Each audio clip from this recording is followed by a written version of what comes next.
Notre ADN, comparé à une fermeture éclair, ne produit pas directement nos protéines. L'ADN permet la fabrication d'un brin d'ARN, ici en argenté, qui porte les informations, les lettres, qui seront lues pour produire nos protéines.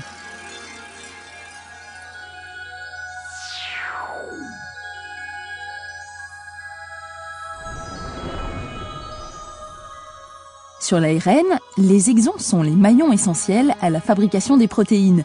Et la nature sait ne garder que cette information essentielle. C'est ce que l'on appelle l'épissage.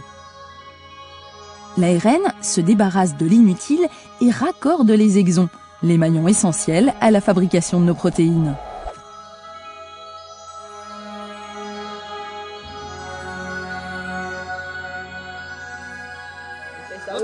Oh mince, cette fermeture elle est cassée. Il n'y a plus mon portable, regarde. Quand le brin d'ARN est en mauvais état, la fermeture éclair ne peut pas remplir sa fonction. Et l'idée de la chirurgie du gène, quand l'ARN est détérioré et que nous sommes malades, va être de profiter du rassemblement des exons, c'est-à-dire de se servir de l'épissage pour sauter les maillons déficients, ces exons qui ne sont pas opérationnels.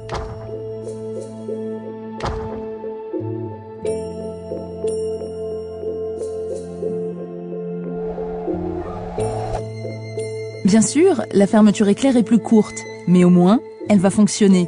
La fermeture éclair est réparée.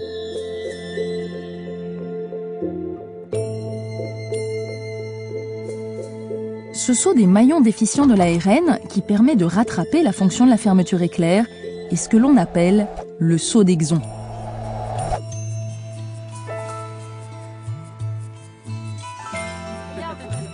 Un saut d'exon réparateur. Des essais sont en cours, notamment pour la myopathie de Duchenne, et l'AFM en est à l'origine.